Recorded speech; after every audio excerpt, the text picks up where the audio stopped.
Orient bell tiles studio से आप देख रहे हैं एबीपी न्यूज। नमस्कार, एबीपी न्यूज पर हाजिर हूं मैं रोमाना इसार खान। आप देखना शुरू कर चुके हैं जनहित।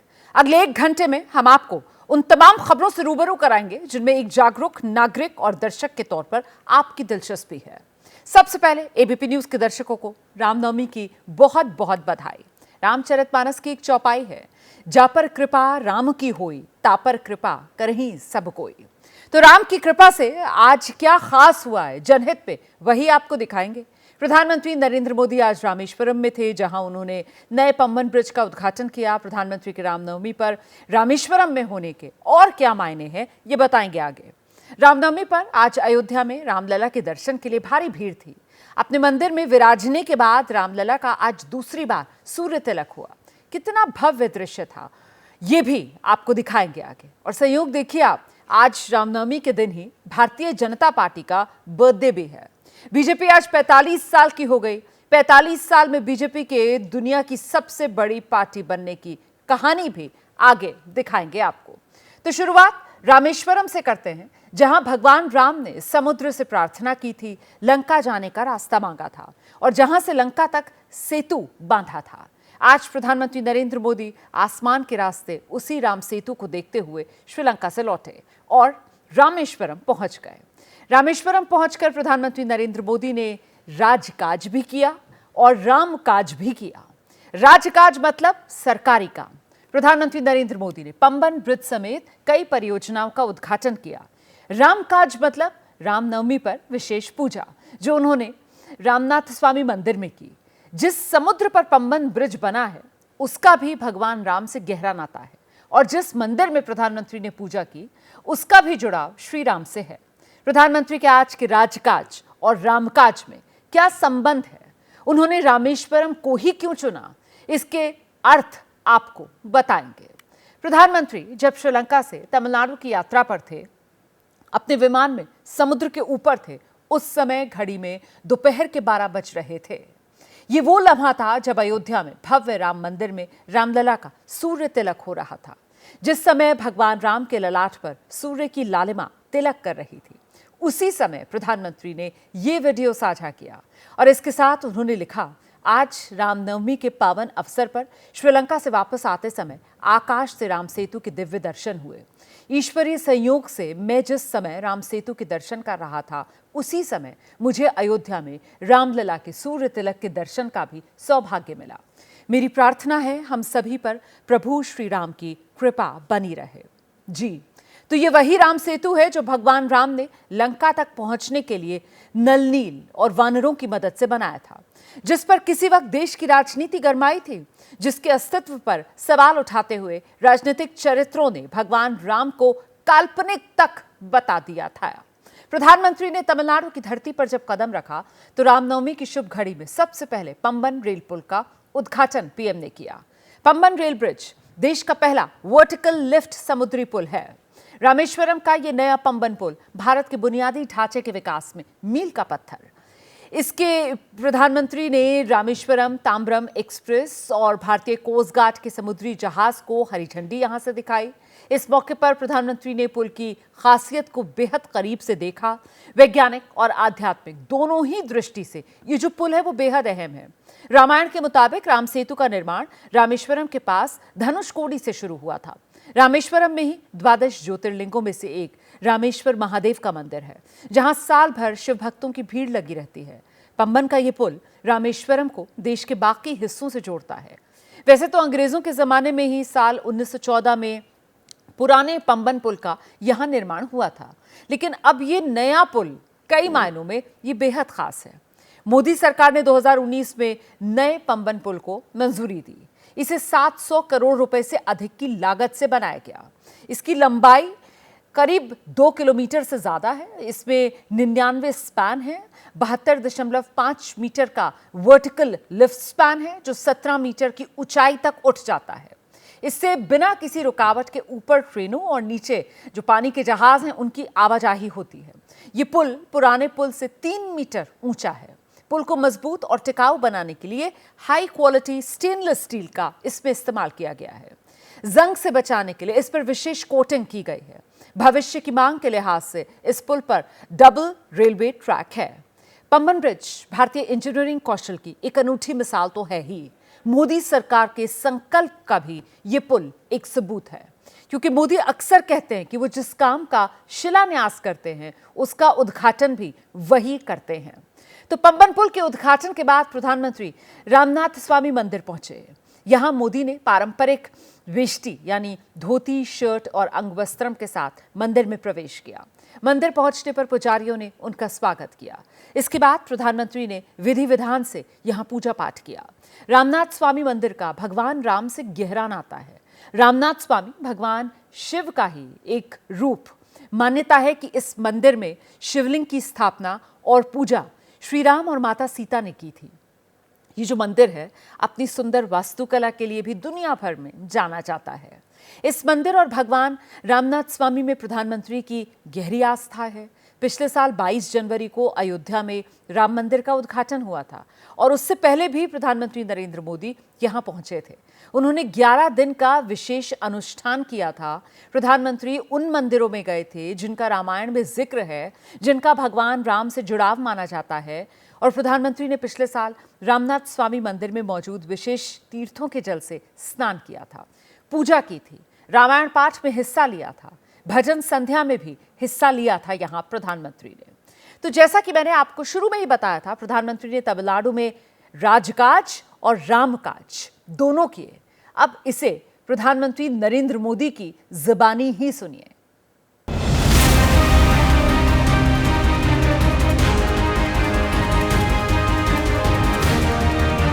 आज राम नवमी का पावन पर्व है।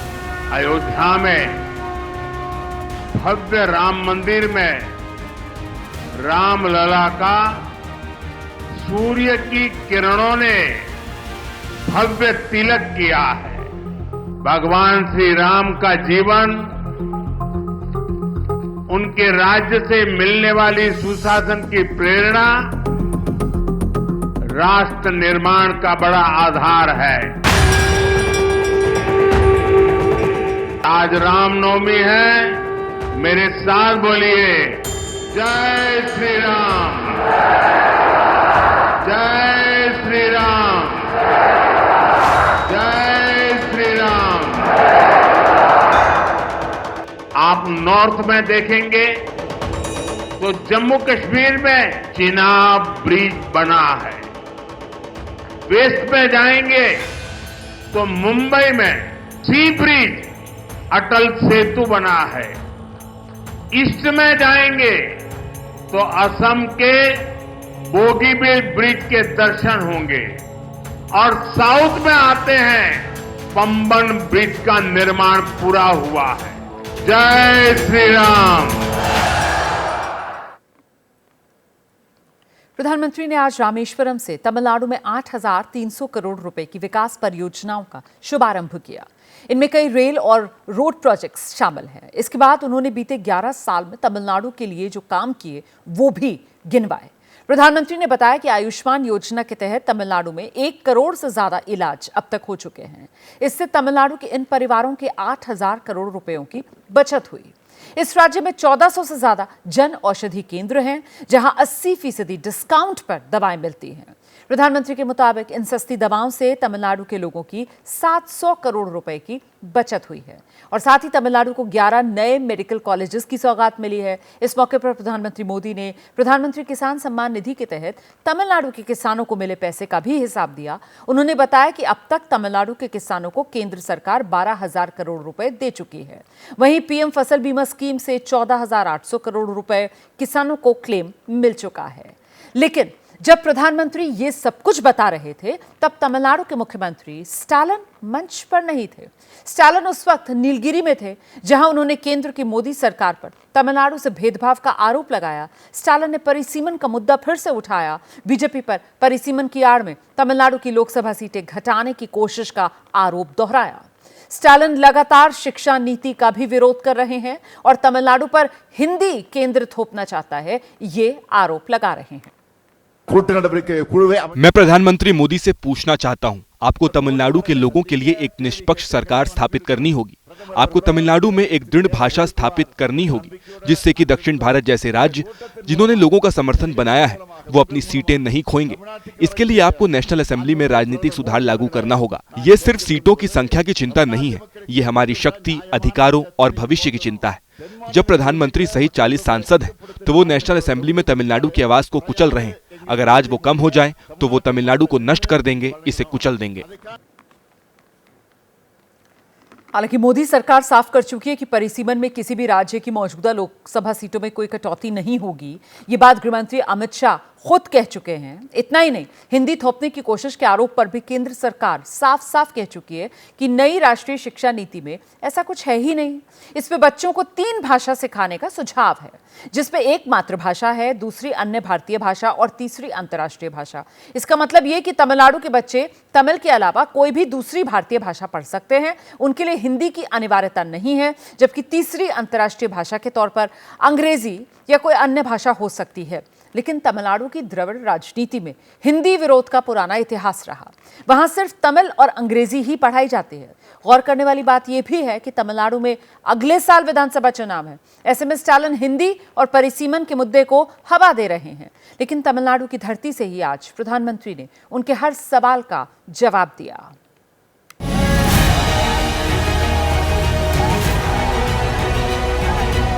तमिलनाडु के विकास के लिए 2014 से पहले की तुलना में 3 गुना ज्यादा पैसा सेंटर से दिया गया है।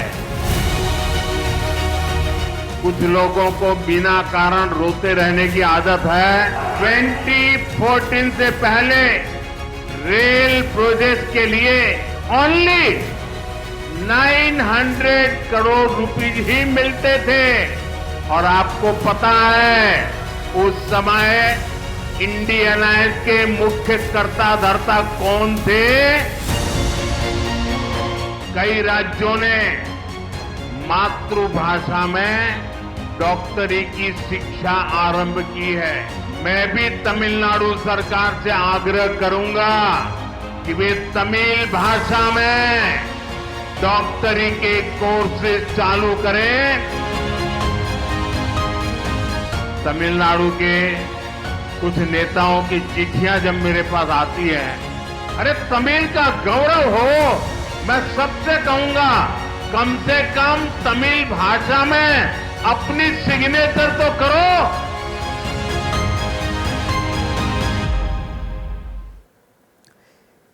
पिछले 11 साल में, यानी जब से केंद्र में मोदी सरकार है, तब से बीजेपी ने एक से बढ़कर एक कामयाबियां हासिल की। ऐसे ऐसे राज्यों में सरकार बनाई जहां बीजेपी बेहद कमजोर थी, लेकिन इस दौरान दक्षिण में उसे उम्मीद के मुताबिक सफलता नहीं मिली है। तमिलनाडु वो राज्य जहां से आने वाले जन कृष्णमूर्ति बीजेपी के राष्ट्रीय अध्यक्ष रह चुके हैं, लेकिन द्रविड़ राजनीति का ऐसा जोर है कि तमिलनाडु में बीजेपी की कामयाबी का शोर कहीं गुमसा हो जाता है। जबकि प्रधानमंत्री मोदी का दक्षिण के इस प्रदेश पर ध्यान विशेष है। वो तमिल संस्कृति और भाषा के लिए लगातार काम कर रहे हैं।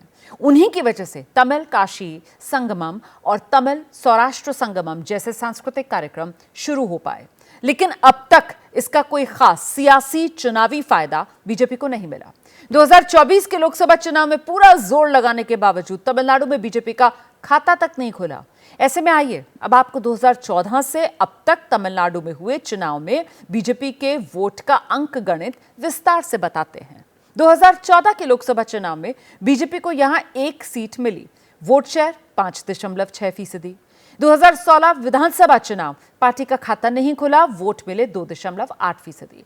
फिर आया 2019 लोकसभा चुनाव, जब बीजेपी ने 303 लोकसभा सीटें जीती, नया रिकॉर्ड बनाया, तो तमिलनाडु में पार्टी शून्य पर ही सिमट गई। वोट प्रतिशत 3.6% रहा। इसके बाद 2021 तमिलनाडु विधानसभा चुनाव, पार्टी ने सिर्फ 20 सीटों पर ही चुनाव लड़ा, 4 पर जीत हासिल की। इस चुनाव में बीजेपी को वोट 2.6% मिले। 2024 लोकसभा चुनाव में बीजेपी को कोई सीट तो नहीं मिली, लेकिन वोट शेयर बीजेपी का डबल डिजिट में पहुंच गया। 11.4% बीजेपी को वोट शेयर हासिल हुआ। 2024 में बीजेपी को तमिलनाडु में सीट भले ही ना मिली हो, लेकिन वोट शेयर का डबल डिजिट में पहुंच जाना, ऐसे में पार्टी ने 2026 के विधानसभा चुनाव में अब पूरा जोर लगाने की योजना बनाई है। इसी के लिए बीजेपी और एआईएडीएमके में फिर से गठबंधन की चर्चाएं हो रही हैं। इन अटकलों को हवा 25 मार्च को तब और ज्यादा मिली जब एआईएडीएमके प्रमुख पलानीस्वामी ने दिल्ली में गृह मंत्री अमित शाह से मुलाकात की। पिछले लोकसभा चुनाव में दोनों दलों का गठबंधन टूट गया था और अब खबर यह है कि अमित शाह भी चेन्नई जाने वाले हैं। सूत्रों के मुताबिक इसी 10 या 11 अप्रैल को अमित शाह तमिलनाडु के दौरे पर जा सकते हैं। बीजेपी और एआईएडीएमके में गठजोड़ की चर्चा को बल उस समय मिला जब के अन्नामलाई ने खुद को नए प्रदेश अध्यक्ष की रेस से दूर कर लिया। दरअसल पूर्व आईपीएस अधिकारी अन्नामलाई 2021 से बीजेपी के तमिलनाडु प्रदेश अध्यक्ष हैं। वो राज्य की दोनों प्रमुख जो द्रविडियन पार्टीज हैं, डीएमके और एआईएडीएमके, इन दोनों के वो कट्टर आलोचक हैं। और खास बात यह भी कि अन्नामलाई और एआईएडीएमके प्रमुख पलानीस्वामी दोनों ही गोंडर समुदाय से आते हैं। ऐसे में मुमकिन है कि गठबंधन की खातिर अन्नामलाई को बीजेपी में कोई और बड़ी भूमिका मिले, क्योंकि वो नौजवान हैं, पढ़े लिखे हैं, मेहनती हैं, हिंदूवादी चेहरा है बीजेपी का। अपनी पदयात्रा के जरिए उन्होंने पूरे तमिलनाडु में बीजेपी को एक पहचान दिलाई है, अपनी पहचान बनाई है। उन्हें प्रधानमंत्री मोदी और गृहमंत्री अमित शाह भी बेहद पसंद करते हैं। प्रधानमंत्री कई बार सार्वजनिक मंचों से अन्नामलाई की तारीफ कर चुके हैं। तमिलनाडु में वोट शेयर बढ़ने से बीजेपी की उम्मीदें अब बढ़ी हैं और ऐसे में बीजेपी अगले साल होने वाले विधानसभा चुनाव में वहां कोई कसर नहीं छोड़ना चाहती। अगर एआईएडीएमके से गठबंधन बीजेपी का परवान चढ़ा तो मुमकिन है नतीजे बदल जाएं, क्योंकि तमिलनाडु में हर चुनाव में सरकार बदलने का रिवाज पुराना रहा है। आज भगवान राम का जन्मोत्सव के पावन अवसर पर वैसे तो पूरे देश में रामनवमी मनाई जा रही है, लेकिन पश्चिम बंगाल में इस बार रामनवमी का पर्व कई मायनों में अलग रहा। हर बार की तरह इस बार भी रामनवमी से पहले पश्चिम बंगाल में राजनीतिक तनातनी का माहौल बना। शोभा यात्राएं और जुलूस को लेकर पश्चिम बंगाल प्रशासन और हिंदू संगठन आमने सामने आए, लेकिन बंगाल में इस बार रामनवमी पर वो नहीं हुआ जिसकी आशंका जताई जा रही थी। हर बार की तरह इस बार पश्चिम बंगाल के तमाम हिस्सों में भगवान राम की शोभा यात्राएं और रामनवमी के जुलूस निकले, लेकिन कहीं से भी हिंसा की या उपद्रव की कोई तस्वीर सामने नहीं आई। इस बार रामनवमी पर पश्चिम बंगाल प्रशासन और हिंदू संगठन दोनों ने मुश्किल से ही सही लेकिन तालमेल बिठा लिया, तो तस्वीरें कुछ इस तरीके की सामने आई। हिंसा और बवाल की पिछली घटनाओं से सबक लेते हुए पश्चिम बंगाल प्रशासन की ओर से पूरे राज्य में अलर्ट और सुरक्षा के सख्त बंदोबस्त किए गए। तमाम जिलों में पश्चिम बंगाल पुलिस को मुस्तैदी दिखाई गई, उसकी भारी तैनाती की गई। हाईकोर्ट के आदेश और गाइडलाइंस के मुताबिक हिंदू संगठनों ने भी सड़कों पर रामनवमी शोभा यात्राएं और जुलूस निकाले। शांतिप्रिय लोग हैं, राम भक्त कभी भी अशांति नहीं करते हैं और आप कहीं भी देखिएगा, कहीं भी कोई भी राम भक्त अशांति नहीं करता है। हमें शांति पसंद है और इस बार क्यों अगले बार भी रिश्ता में शांतिपूर्ण से शोभा यात्रा निकाली गई थी। 2023 में हमारे शोभा यात्रा पर पत्थर, लाठी, बम, गोली सब कुछ चलाया गया था, फिर भी हम वही शांति प्रिय। हम तो लाठी लेके निकलते, हम ना तो तलवार लेके निकलते ना भाला। लेकिन दिशा निर्देशों की वजह से पूरे पश्चिम बंगाल में कहीं भी भगवान राम की यात्राओं की भव्यता में कोई कमी नजर नहीं आई। राम भक्त राजधानी कोलकाता समेत पूरे बंगाल के तमाम जिलों में बेरोक टोक भगवान के भजन, कीर्तन, झांकियों के साथ निकले।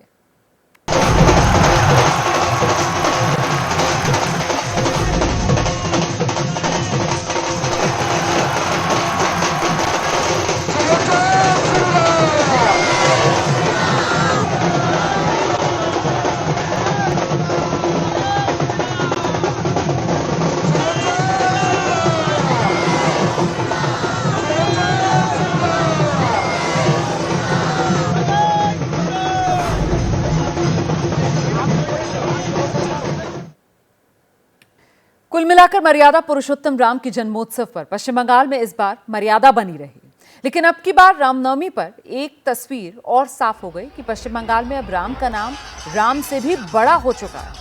ऐसा इसलिए कहा जा रहा है क्योंकि पश्चिम बंगाल में अगले साल विधानसभा चुनाव होंगे और उससे पहले भगवान राम के नाम पर बीजेपी बंगाल में हिंदुओं को लमबंद करने में जुट गई है। इसीलिए रामनवमी से पहले पश्चिम बंगाल में बीजेपी की ओर से हिंदू संगठनों को सार्वजनिक तौर पर भव्य तरीके से रामनवमी का पर्व मनाने, बेखौफ होकर शोभा यात्राएं और जुलूस निकालने का आह्वान किया गया था। आज रामनवमी के मौके पर हिंदू संगठनों के साथ साथ पश्चिम बंगाल बीजेपी के तमाम बड़े नेता अलग अलग जिलों में रामनवमी मनाते नजर आए। पश्चिम बंगाल बीजेपी अध्यक्ष और केंद्रीय मंत्री सुकांत मजूमदार, बीजेपी नेता और अभिनेता मिथुन चक्रवर्ती, पूर्व सांसद अर्जुन सिंह, बंगाल बीजेपी के पूर्व अध्यक्ष दिलीप घोष, विधायक अग्निमित्रा पॉल समेत बंगाल बीजेपी के कई बड़े चेहरे अलग अलग जिलों में आयोजित रामनवमी के कार्यक्रमों में शामिल हुए, ताकि पश्चिम बंगाल के लोगों के बीच ये संदेश सीधा जा पाए कि राज्य में बीजेपी हिंदुओं के साथ मजबूती से है। रामनवमी के मौके पर बीजेपी ने साफ कर दिया, बंगाल में राम राज्य तभी आएगा जब सत्ता में बंगाल की बीजेपी आएगी। रामनवमी मनाने के लिए हिंदुओं को इतनी पुलिस फोर्स की जरूरत पड़ रही है तो दाल में कुछ काला है। बंगाल ठीक तरीके से नहीं है। बीजेपी की सरकार बनेगी, राम की सरकार बनेगी, तब जाके सही होगा। अभी बाबर की सरकार चल रही है। आज सनातनियों का अपमान के चलते आज पूरा सनातनी संप्रदाय, सनातनी धर्म के लोग रास्ते पर हैं और पश्चिम बंगाल में दिखा देंगे कि नकली ब्राह्मण बनने से, अपने आप को ब्राह्मण बनने से सनातन नहीं हो सकते हैं। राम मंदिर आंदोलन के दौर में राम लहर पर सवार होकर बीजेपी ने सत्ता का रास्ता तैयार किया था, लेकिन केंद्र में सरकार बनाने के बाद भी बीजेपी पश्चिम बंगाल में जीत से अब भी दूर है। बंगाल की सत्ता से इस दूरी के बावजूद बीजेपी ने राम का नाम नहीं छोड़ा। राम के इसी नाम के भरोसे अब पार्टी नए सिरे से पश्चिम बंगाल में आगे बढ़ रही है। पश्चिम बंगाल में नेता प्रतिपक्ष और ममता बनर्जी को हराने वाले शुभेंदु अधिकारी ने रामनवमी के मौके पर नंदीग्राम में राम मंदिर के निर्माण के लिए भूमि पूजन किया। शुभेंदु अधिकारी ने अयोध्या की तर्ज पर पश्चिम बंगाल में राम मंदिर के निर्माण का ऐलान किया। नंदीग्राम के सोनाचुरा गांव में करीब 1.5 एकड़ में बनने वाला ये राम मंदिर पश्चिम बंगाल का सबसे बड़ा राम मंदिर होगा। मंदिर की नींव रखने के लिए रामलला के जन्मोत्सव का दिन चुना गया, जिसके बाद बीजेपी अब हिंदुत्व के मुद्दे पर टीएमसी के खिलाफ और आक्रामक हो चुकी है। हिंदू अपना धर्म पालन करेगा, इसमें क्या रुकावट है? सनातन धर्म सबसे शांत धर्म है। लेकिन राम तो सबके हैं। राम का नाम लेकर राजनीति में लंबा सफर तय कर चुकी बीजेपी 2026 में नए सिरे से टीएमसी पर चढ़ाई करने को तैयार है। इसीलिए तृणमूल कांग्रेस भी राम के नाम से सियासी संतुलन बनाने को तैयार है। आज रामनवमी के मौके पर पश्चिम बंगाल का माहौल बदला हुआ नजर आया। बीजेपी को काउंटर करने के लिए ही सही, टीएमसी के कई चेहरे आज रामनवमी की शोभा यात्राओं और मंदिरों में नजर आए। ये पश्चिम बंगाल के हावड़ा में निकाली गई रामनवमी की शोभा यात्रा की तस्वीर जो इस वक्त आप देख रहे हैं। कार्यक्रम का आयोजन विश्व हिंदू परिषद ने किया था, लेकिन वीएचपी कार्यकर्ताओं की इस भीड़ में सिर पर भगवा साफा और हाथों में भगवा ध्वज लिए नॉर्थ हावड़ा से तृणमूल विधायक गौतम चौधरी भी नजर आए।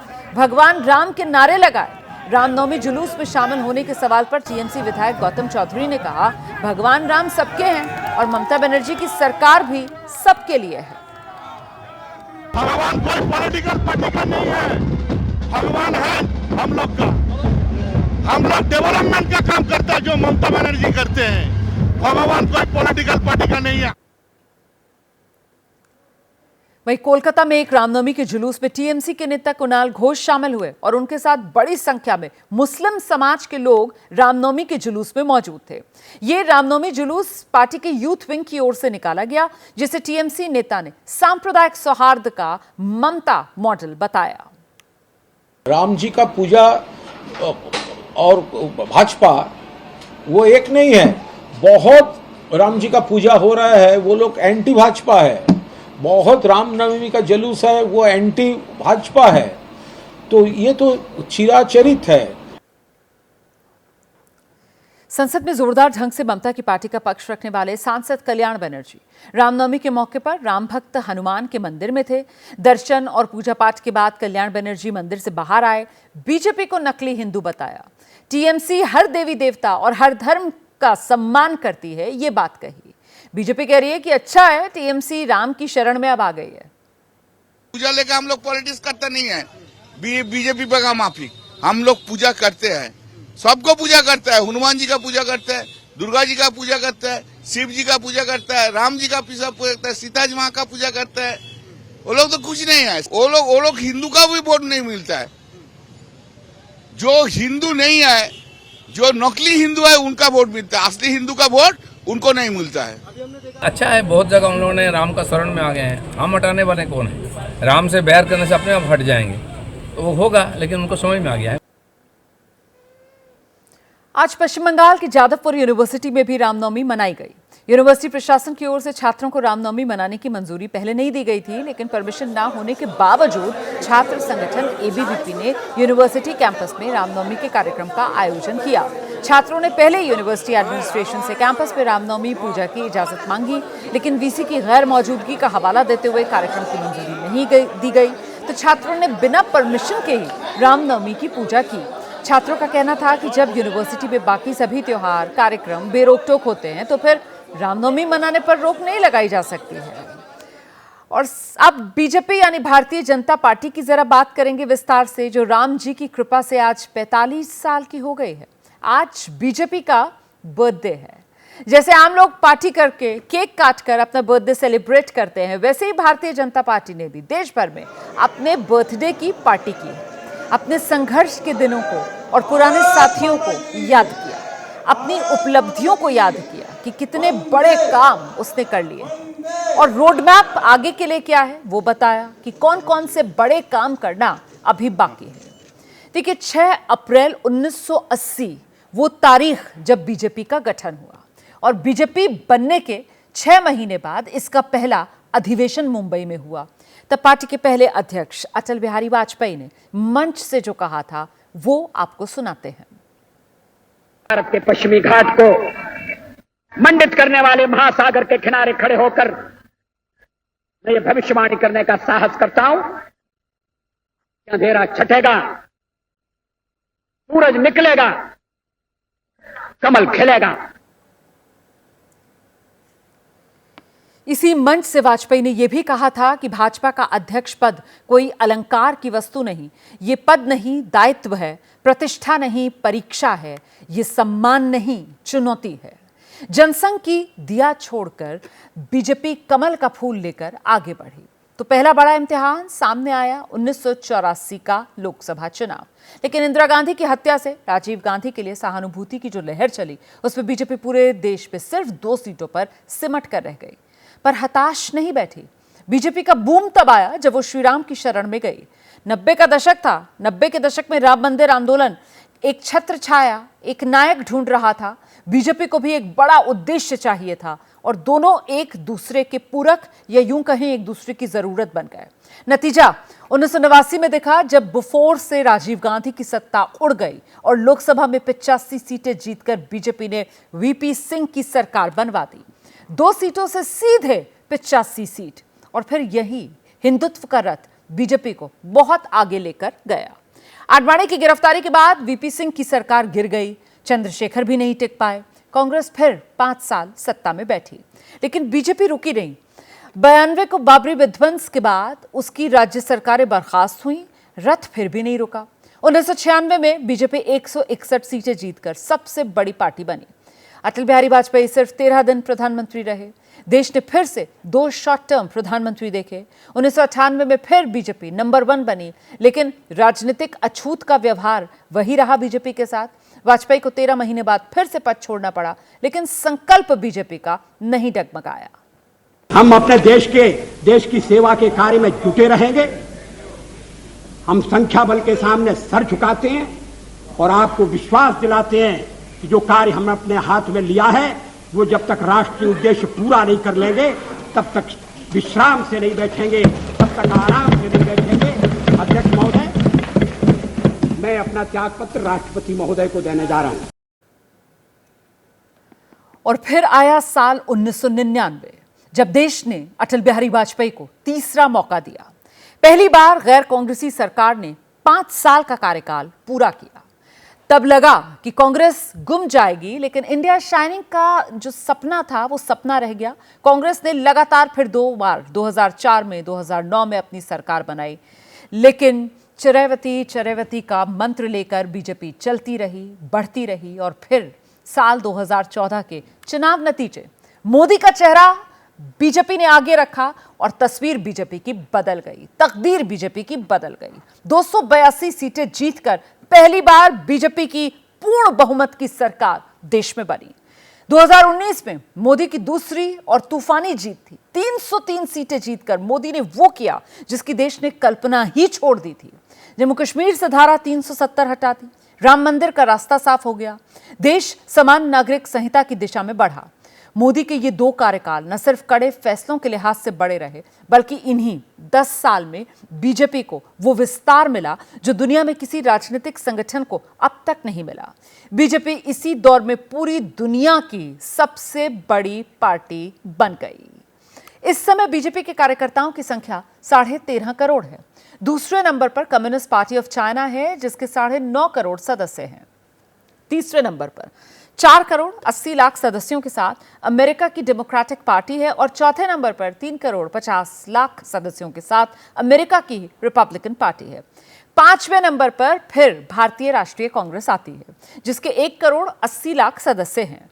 बीजेपी और कांग्रेस के संगठन में कितना अंतर है आप खुद देख सकते हैं। बीजेपी की ताकत के कुछ और ग्राफ आपको दिखाएंगे, लेकिन उससे पहले जरा सुनिए पार्टी के स्थापना दिवस पर प्रधानमंत्री नरेंद्र मोदी ने क्या संदेश दिया। बीजेपी के हर एक कार्यकर्ता का परिश्रम है। 3-3, 4-4 पीढ़ियां मां भारती के जय जयकार के लिए खप गई है। देश के हर राज्य, हर कोने में जिस तरह बीजेपी के कार्यकर्ता जमीन से जुड़कर कार्य करते हैं, गरीबों की सेवा करते हैं, वो देखकर मुझे गर्व होता है। हालांकि 2024 के चुनाव में बीजेपी की लोकसभा सीटें घटी, लेकिन पार्टी के आत्मविश्वास में कमी नहीं आई। बीजेपी अक्सर कहती है कि केंद्र में 2047 तक अब वो ही रहने वाली है। आज देश के 14 राज्यों में बीजेपी की सरकार अपने दम पर, उसके अपने सीएम, जबकि 7 राज्यों में मिलीजुली यानी एनडीए की सरकारें हैं।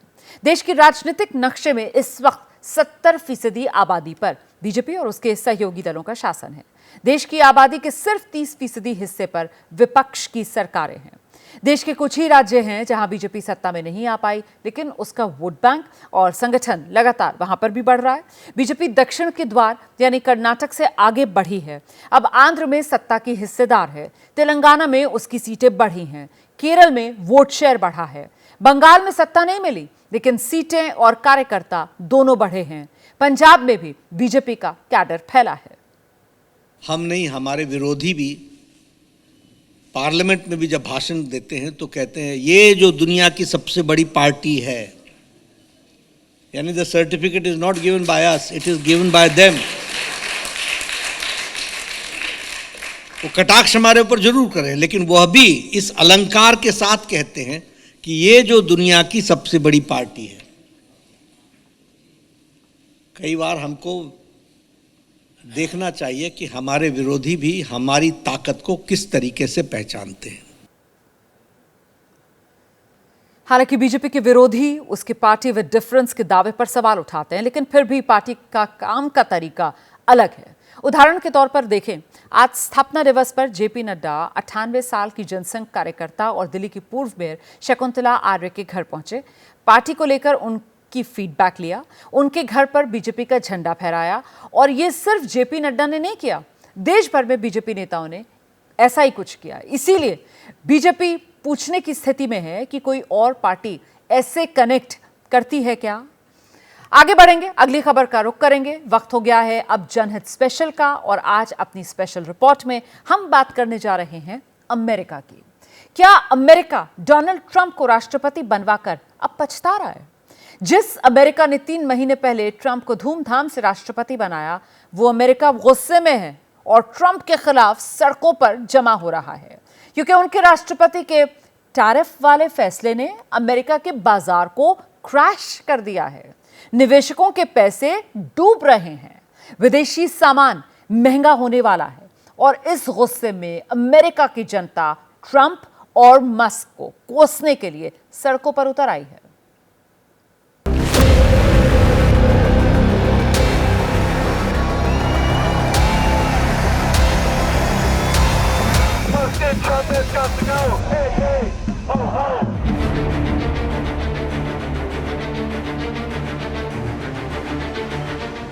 अमेरिका की सड़कों पर निकली इस भीड़ को लगता है अमेरिका को महान बनाने की बात सिर्फ एक झूठा सपना, एक जुमला है। हकीकत यह है कि अमेरिकन का वर्तमान और भविष्य दोनों ही खतरे में है, वो भी सिर्फ दो लोगों की वजह से। पहले अमेरिकी राष्ट्रपति डोनाल्ड ट्रंप और दूसरे उनके कारोबारी साथी एलन मस्क। ये दोनों अमेरिका को महान बनाने की बजाय बर्बादी के गर्त में ले जा रहे हैं। यही इस भीड़ का मानना है, इसी बात का गुस्सा है।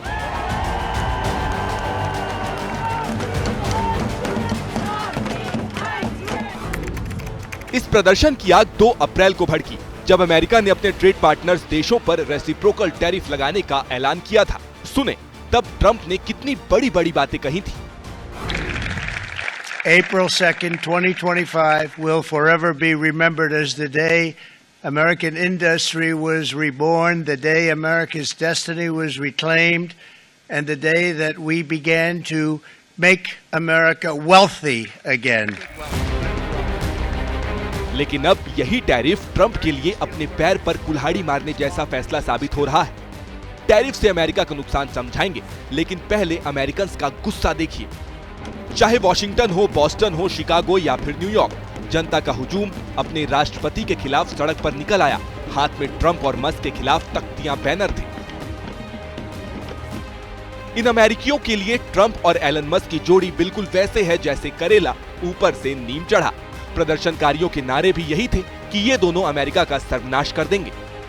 I think the extreme tariffs that Trump announced are a wake-up call to Americans and to people all around the world to understand that he is a destructive force. ये नाराज अमेरिकी मानते हैं कि ट्रंप जो भी कर रहे हैं उसमें अमेरिका का फायदा कम, बल्कि रूस का फायदा ज्यादा है। एक प्रदर्शनकारी ने तो ट्रंप के पुतले को रस्सियों से बांधकर उसे अपने इशारों पर नचाया।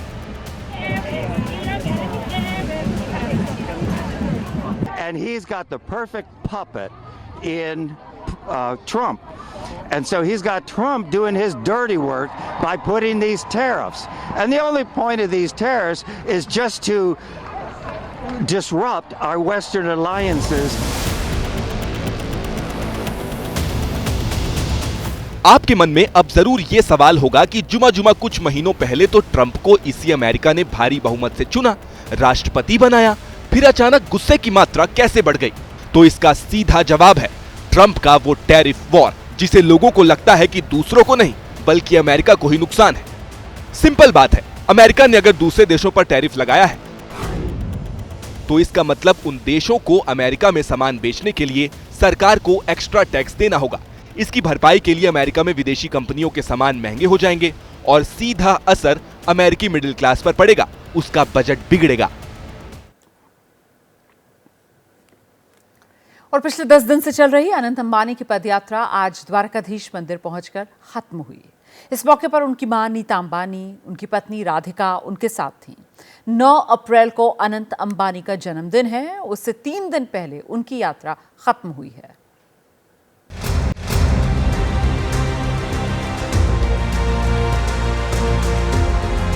आखिरकार मुकेश अंबानी के छोटे बेटे अनंत अंबानी की धार्मिक पदयात्रा आज द्वारकाधीश मंदिर पहुंचकर खत्म हुई। अनंत और उनके साथ चल रहे लोग जब द्वारकाधीश मंदिर पहुंचे तो ढोल नगाड़ों के साथ उनका स्वागत किया गया।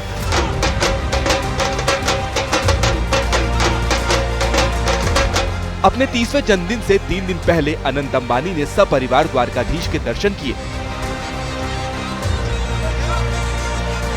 इसके बाद अपनी पदयात्रा की समाप्ति की जानकारी मीडिया को दी। देखिए, जैसे मैंने कहा, ये हमारी मेरी खुद की धार्मिक यात्रा है और हम भगवान का नाम लेकर यात्रा का शुरुआत किए थे और भगवान का नाम लेकर ही हम यात्रा का अंत करेंगे।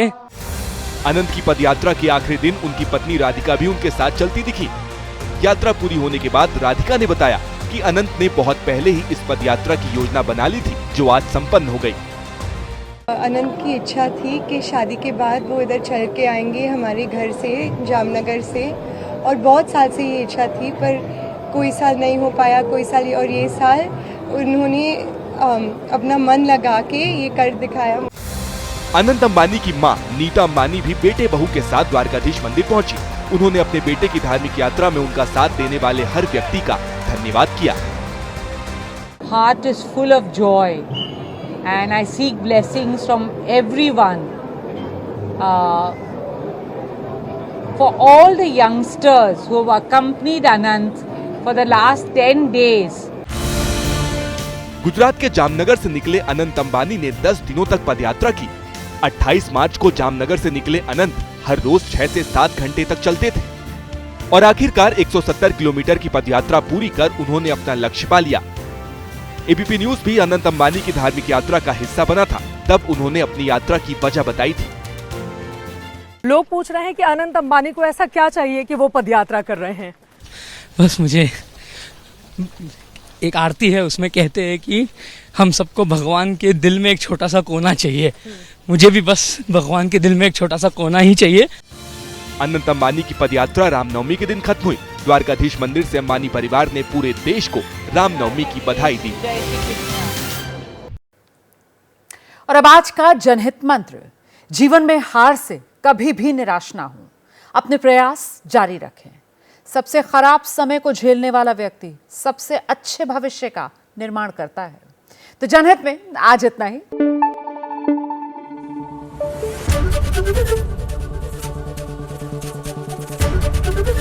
एबीपी न्यूज आपको रखे आगे।